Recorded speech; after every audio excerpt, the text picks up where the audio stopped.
going on, guys? This is Bruce Matson, your host show, Metric Scout Fantasy Football, the show that talks about all things fantasy, redraft, dynasty, Devy, Campus Canton, DFS, all of it. You name it, we do it.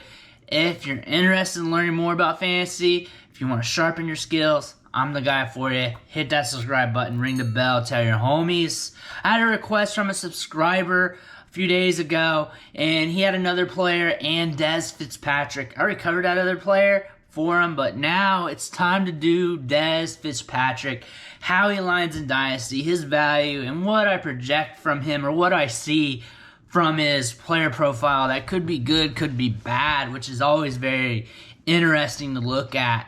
But the first thing, when we look at him from his production standpoint, from an ownership perspective, he broke out at age 21 with a 20.83% market share offensive production.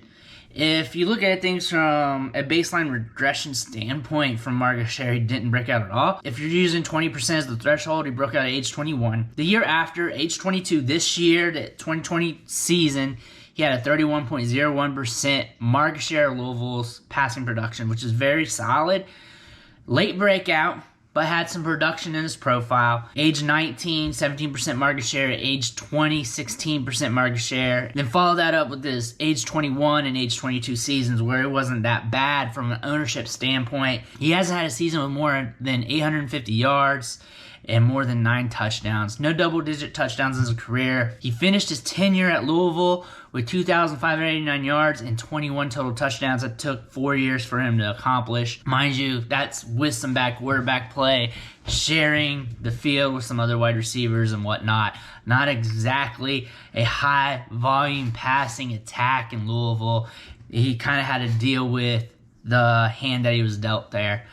There's some interesting facts in his athletic profile to look at. He's 6'2", 202 pounds. So from a size spectrum, when compared to the rest of the receivers in this draft class, he's a bigger guy. There's a lot of wide receivers, or most of the high-end guys in this draft was sub 200 pounds. So for him to be 6'2", 200 or shade over 200, that helped him in that standpoint because there just wasn't many bigger wide receivers, and he's not really a bigger wide receiver, he's more like average size. He ran a 4.54 40-yard dash, which is adjusted from the pro day, and that gives him a lower end size adjusted speed score. He's lower end on most of his athletic metrics, lower on agility, lower on catch radius for his size. And you watch him on tape though, he has really sticky hands. He can catch the ball over his head, off to the side. He maximizes his catch radius when he's on the field. So his catch radius being a little shorter doesn't bother me from a number standpoint because when you watch him play, he's able to extend his arms out, make the catch while in traffic. That's what he's good at. Contested catches, using his size, using his length. He maximizes his abilities in that standpoint. He can get downfield. He can track the ball. He has all the good stuff when it comes to that part. What bothers me in his game is I need him to be more sudden. I need him to be able to get in and out of his breaks more. I need him to be quicker. I need him to be more nuanced with his route tree, being able to sell routes. That would make him go above and beyond when it comes to his potential production. If he can develop that standpoint, get a little bit savvier in route running, selling the routes, be more aggressive on his cuts, then we could see him potentially develop and blossom into a solid wide receiver at the next level. There's just things in his way that he just has to fix right now, and that goes for a lot of mid-round picks. When it comes to the draft, he was kind of a shock for when he went because there was some talent on the board, but when you look at things Monday morning quarterback style, you look at who all went after him.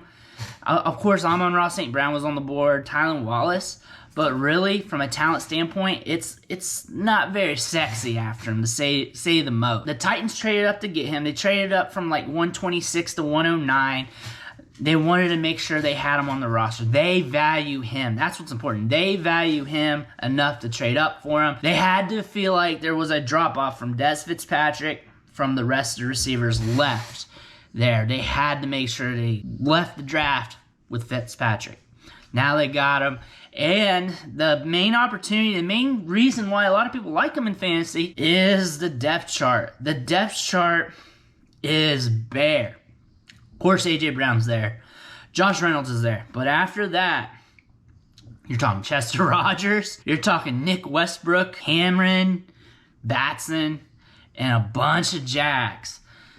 Dez Fitzpatrick has the opportunity to compete for snaps early in his career. He has the opportunity to be on the field as a rookie, which not many wide receivers can say that, especially drafted outside the top 100. Dez Fitzpatrick has that. He has something that some of these wide receivers don't have, and he can get downfield. He's got a little bit of size. Josh Reynolds could be a problem for him his rookie season. A lot of these other guys on the roster could be a problem for him to beat out as well, because it's not like he's the most talented wide receiver. He's got some things that's going good for him, but he doesn't project as a stud. If they drafted one of the stud wide receivers from the second round, maybe Amon-Ra, Tylan Wallace in the fourth round, then we could be very excited. Dez Fitzpatrick has some red flags. However, the opportunity is grand. It's hard not to ignore. If you ignore it completely, then that might be a fault, because he could be stepping on the field, getting some targets. Will it be enough to be fantasy relevant? We'll have to see. But from a value standpoint, he's being drafted as wide receiver 18 in rookie drafts. He's fallen into like the early fourth round, mid fourth round, depending on who you're drafting with, what league you're in. ADP at this point, when you're looking at value, it really depends on who you're drafting with. He could be falling out of some drafts because there are some people that are not willing to touch him at all just from gauging social media. Once you're in this part of the draft, though, there's just a lot of Jags. There's some Jags that have athletic prowess. There's some Jags that was productive in college. And then you got some Jags who are on an open depth chart who could get opportunity. That's Dez Fitzpatrick. He's just a guy. He's not special. We can all agree that. If he was special, we've been drafted earlier. Everyone would have been singing his name. Everyone would be talking about him right now. But the fact that he has an opportunity to get snaps early in his career is something we can look at. And it's not like we're paying anything for it. It's free. A fourth round rookie pick is free. It's pretty much just hang your hat on your guy. So if you want him, draft him. If you don't want him, if you'd rather have Jamar Jefferson, Jalen Darden, Kylan Hill, Kyle Trask, depending on what format you're in, draft those guys. But it's not like you're in a spot where you're paying up for him. If you want Seth Williams, you fell in the draft, go get him. It's a no-lose situation, because if you get nothing out of him, no big deal. You didn't pay anything to get him.